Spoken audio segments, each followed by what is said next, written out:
Here's the gist of Owlboy. Oh.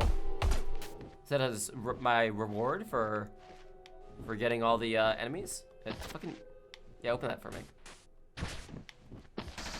Yay! I get the money. I get it. Me, Owlboy, and only me. Also, I like that I have a name. My name is Otis, and I'm not the only owl in this town. So oh shit, it's one of these. All right, buddy. Tell you what, I'll be back for you. But yeah, my name is Otis. I have a name. I'm not fucking Owlboy. It'd be like if Celeste was called Human Girl. Oh wait, I don't have a gun. My gun is currently acting as a dead weight, as a paperweight. Hang on.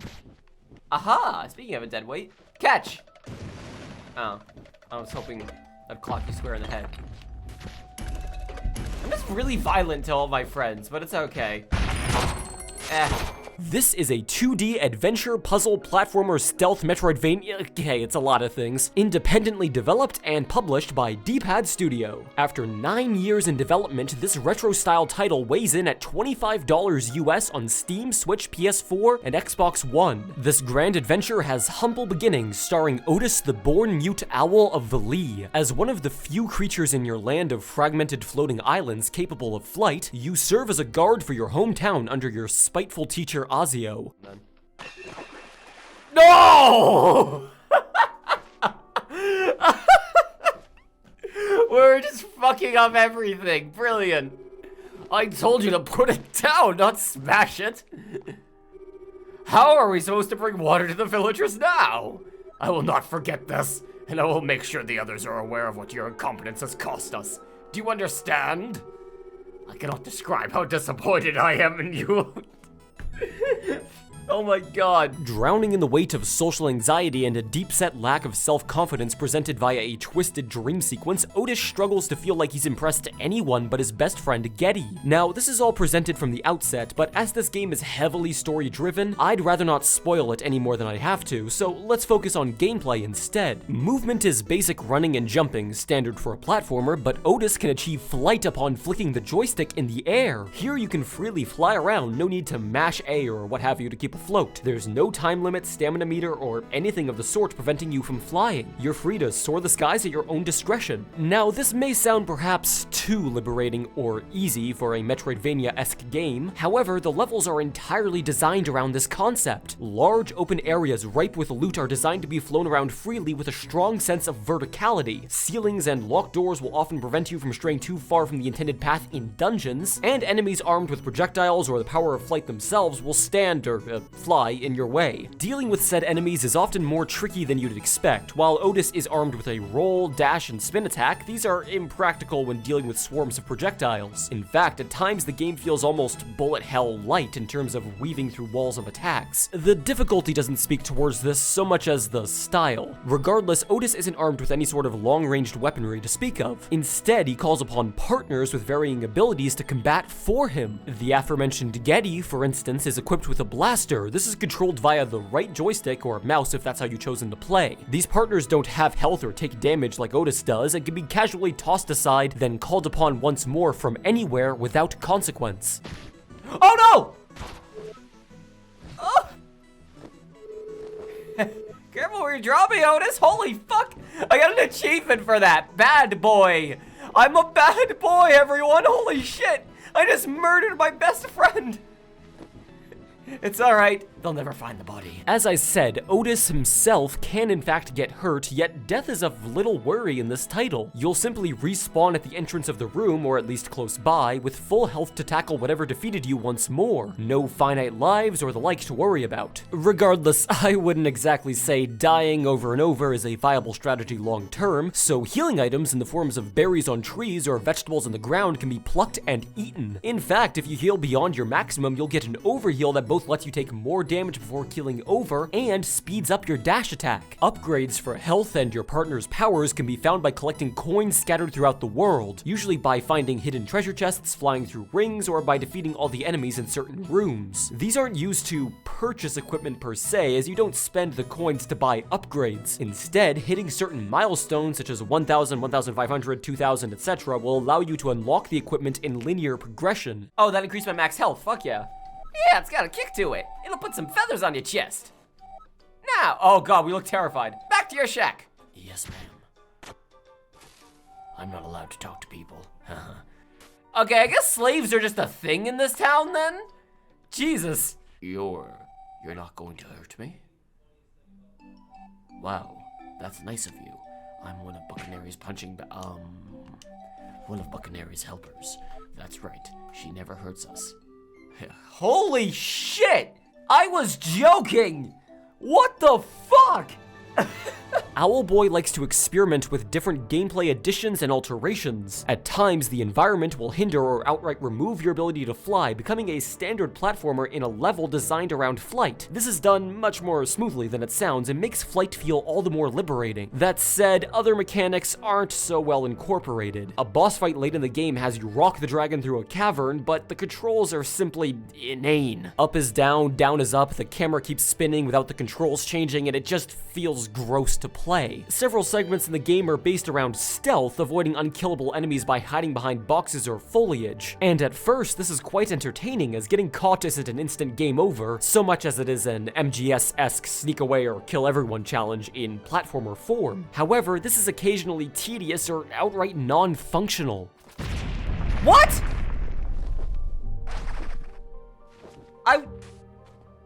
I was hidden. What the fuck? Does this not count as hidden? I can't even see me. Hang on, let's see. Am I hidden here? No, I'm not, even though I'm fully obfuscated. What the fuck? Okay. Not to mention other smaller issues like knockback being far too intense for my tastes, especially against walls, one of your partner's abilities taking a touch too long to recharge despite its extensive required use, and specific to the Steam release, controller support being a touch problematic. I had to launch the game in big picture mode to get it to recognize my controller, and from the looks of things, you may have to do the same. I know it sounds like I'm ragging on this game, but I by no means hate it. It's just that I feel certain mechanics and areas are far superior to others. The game has a strong start with interesting but poorly executed ideas in the middle, but it sticks the landing in the final act. However, something consistent throughout it is that this game is stunning to look at and listen to. The soundtrack and intricate pixel art in this game make every second playing it, even through needlessly tedious enemies or overly difficult stealth segments, breathtaking. The world has an active day and night cycle, and the environment is full of life, subtle animations, and cute creatures, both lethal and friendly alike. Also, you're cute. I can talk to you? Afternoon, sir. That's it. Okay, then. That certainly is a fish that has a top hat and swims and talks and has a bulldog's face. You know what? I didn't expect anything less from this video game. I appreciate it. The puzzles are mostly clever and build upon themselves. For instance, puzzles involving throwing bomb enemies at cracks in walls to progress, and puzzles involving filling basins of water to open doors, combined together later in the game to be more complex without overwhelming or confusing the player. Although, around 3/4 of the way into the story, it felt like the developers gave up on introducing new puzzle mechanics, and instead filled the dungeons with basic platforming in rooms full of enemies. However, if you prefer the game's combat and partner system over puzzles or stealth, this could be in your favor. Overall, Owlboy offers a lot of unique ideas, but not all of them land, and it doesn't stick with them for long before moving on to something new. Depending on what you expect or desire from a Metroidvania game, this could be a good thing or a bad thing. For me, as someone without a lot of free time, the more condensed experience combined with a sense of freedom provided by the overworld makes for a very satisfying combination. Now, don't get me wrong, there is side content that takes the game further than the main plotline, including hunting down creatures that man the shop where upgrades are earned, and when all three are discovered, unlocking a fun mini game. Okay! Oh my god. I cannot even really express to you how badly this controls. Okay, this controls like ass. This controls like actual ass. Let's go again. And more importantly, golden discs. 3 of these are found scattered throughout the world and can be brought to 3 shrines in separate locations to unlock a secret area of the game, which I won't spoil beyond that. The discs range from being slightly off the beaten path to Super Metroid tiers of obscurely hidden. Go along in the right water passage. This way? Oh! Hey, yeah, you're right, you got it. All right, that's all I need. I don't know how the fuck you're supposed to figure that out, but alright. You may have noticed collectibles in this game are usually in sets of 3, and honestly, unless you're going for every single coin, which does reward you a top tier upgrade, collecting side treasures in this game isn't much of a hassle, with or without a walkthrough. As I've said, in my particular case, this is nothing but a good thing. Of course, others who may find enjoyment in spending hours on end scouring the map for each and every trinket may find the bonus content beyond the scope of Owlboy's story lacking, to say the least. Speaking of which, in my playthrough, earning all the gold discs and the like, I only clocked 8 hours total. For $25, that may not sound like a worthwhile proposal. However, the characters, the story, twists and turns are worth every penny in my honest opinion. I love all the side characters, even the most rude among them. Facial expressions, sound effects, and varying personalities are captured in shocking detail. You'd assume the pixel art style would hold this game back in terms of that level of fidelity, and yet it's embraced beautifully. And of course, your weaponized partners differ greatly in terms of both their character and functionality, exquisitely playing off of one another. And I have come bearing news of our operation here in Mesos. We are planning to build our sprawling citadel, right here. Mesos will be the epicenter of our new rule, rich in wealth and all manner of luxury, and we need twig for cooking. Cooking?